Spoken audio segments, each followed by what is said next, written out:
Hello and welcome to this first lecture in a new section on multiple perspectives in this course, Systems Thinking. So in this section, we will give you an in-depth view of the multiple perspectives. And in the next lecture, we will talk about how to consider these multiple perspectives and stakeholders when analyzing a system, right? So, system thinking encourages multiple perspectives and stakeholder when analyzing a system, and because it believes that different stakeholders may have different goals, values, and mental models of the system, which can influence how they perceive and interact with the system.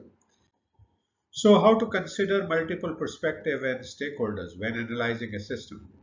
So first thing is to recognize that these stakeholders may have diverse interest goals and concerns because of the different individual groups or organization involved and in the system that you are studying.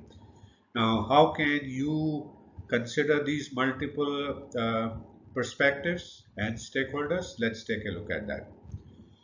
So what you need to do is, as you see here, is to take up many steps. Start with identifying stakeholders, then understand the stakeholders' perspectives, map the stakeholder relationship, and we will spend some time on that.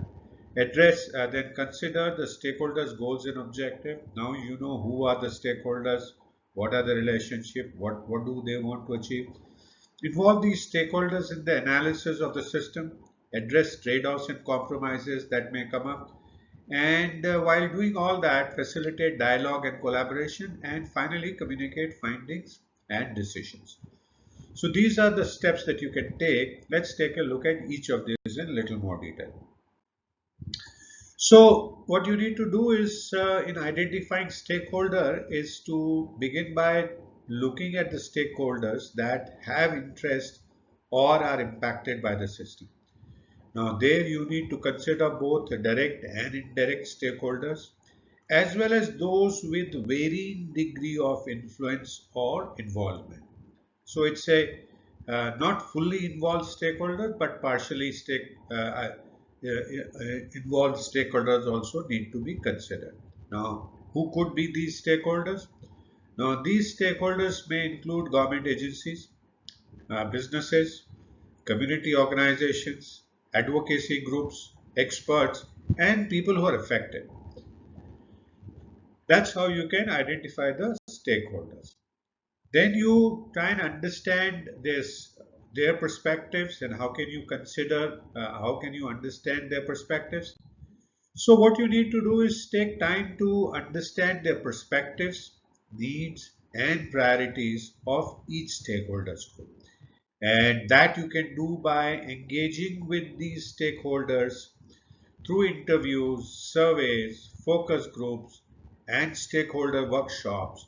There you can try and gather insights into their concerns, values, and expectations related to the system.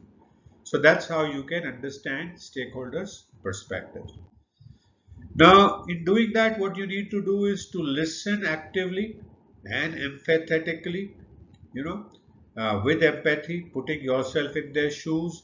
And with that, you need to understand the varying and diverse viewpoints and perspectives that they have as a result of their own goals, values, and what they want to achieve or how they are impacted by the system. So that's how you can understand the stakeholders' perspective.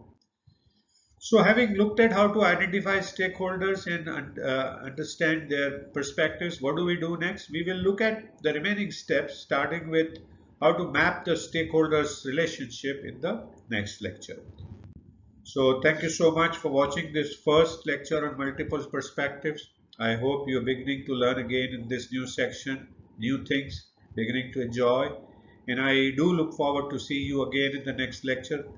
Please feel free to message me if you have any questions. I'll be happy to answer your question and also download the PDF file to take a look at anything that you need to.